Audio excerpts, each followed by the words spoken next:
most Christians, it may come as a surprise to learn that the lives of Jesus and his mother are narrated in the Quran. Like the Bible, the Quran claims that Jesus was born miraculously to the Virgin Mary. Good afternoon. Where do you come from? Palestine? Jordan? Libya? As in Christian schools, Muslim schools also teach children about Jesus, but their stories are different from the ones Christian children learn.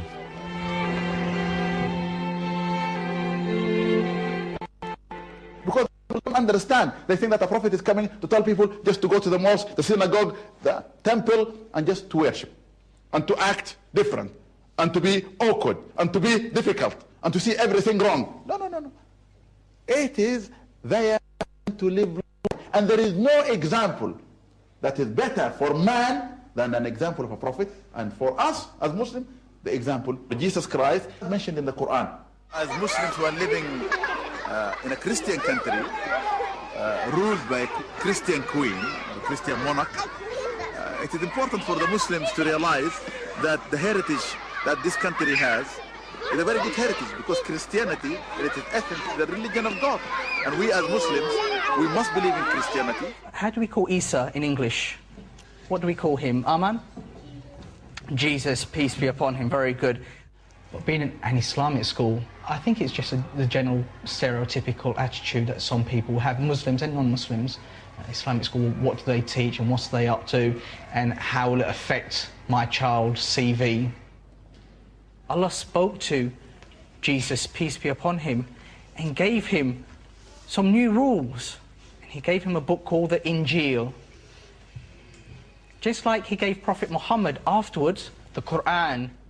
What I emphasize, that which is common between us and the Christian, between Muhammad sallallahu alayhi wa sallam and Jesus Christ, must be brought together in the life of the children, so that when they live in the wider world, they appreciate that we all come from the same father, and we all have the same ideal. We as Muslims, we have to believe in Jesus, son of Mary, so seriously that we believe he is going to be coming as the prophet of the end of time. إذ قالت الملائكة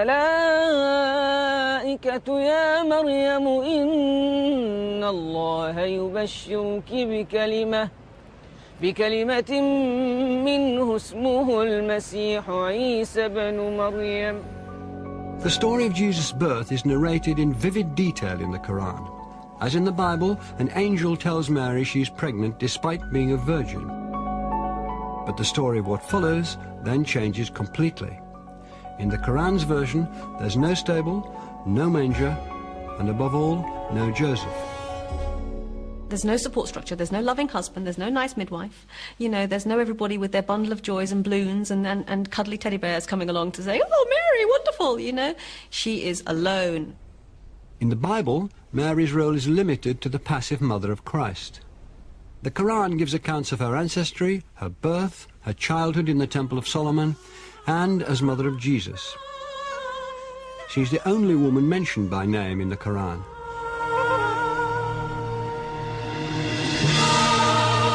Saint Mary is an Iranian film based on the Quran's version of her life. The film Saint Mary was something that came about because of an inspiration that I always had about Virgin Mary. The story of Virgin Mary mentioned in the Quran. It had a great impact in many Muslim countries. Even Muslims didn't know that how the Quran describes Mary, speaks about her, and how great a lady she is. پروردگارا منم مریم خدمتگزار تو. So Mary is treated in the Quran right from her birth, and the way she was born, and the way she was dedicated to God, and the way she was raised, and then the way she was being contacted by the angels, preparing her, giving her the news that something important is going to happen. خداوند تو را برگزید و پاک گردانید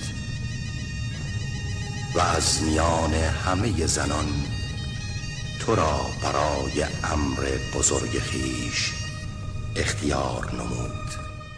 She is seen as the ultimate model of perfect balance. As Muslim women, we believe that Mary, the mother of Jesus, or as we say in Islam, Isa, is a very powerful role model for us. She's also seen as a symbol of purity, a figure young Muslim women can look up to.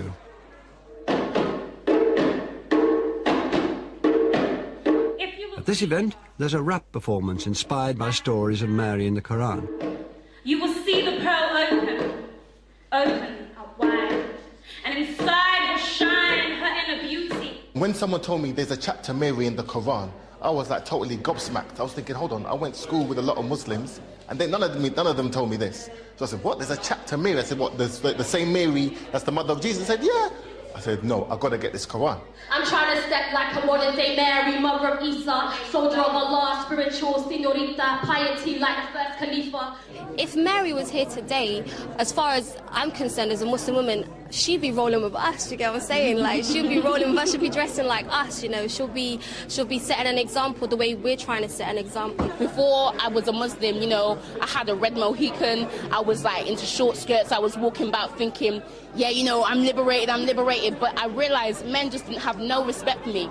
Her love of Allah rolled deeper than lava beneath the earth's crust. Free from lust, she never clutched, just placed her trust in Allah, daughter of the dust. So it's a must for us to resurrect her legacy in these days of sin and tragedy.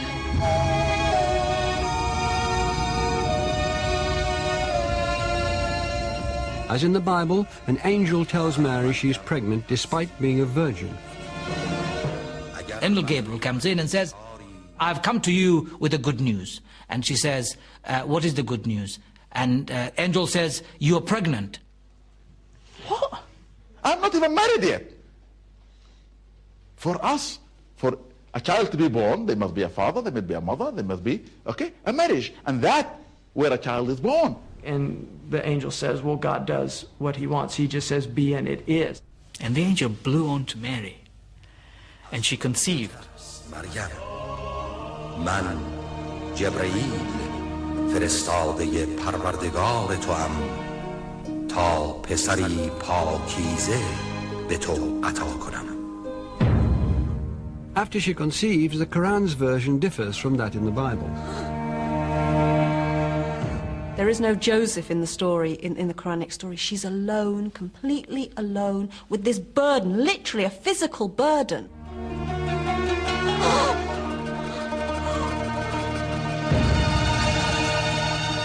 Instead of being protected by Joseph and giving birth in a manger, Mary's labour takes place alone, under a date tree in the desert.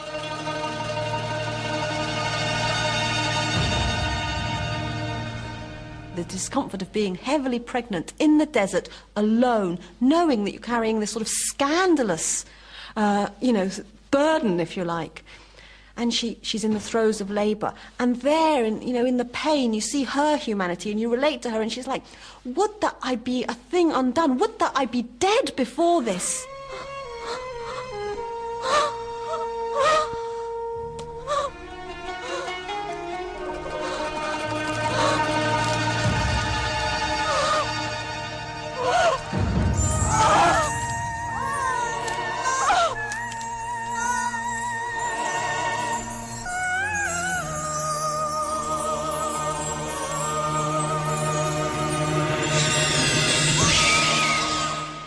God spoke to her, comforted her. This is one of the most beautiful things that could ever happen to anyone, that you've been tried and you've gone through the rough bits, and now God comforts you. And God spoke to her and said, تشنی به زمین زیر پایت بنگر. خداوند برای تو چشمه‌ای جاری کرده است. In the Quran, Mary returns to her people. As an unmarried mother, she causes outrage.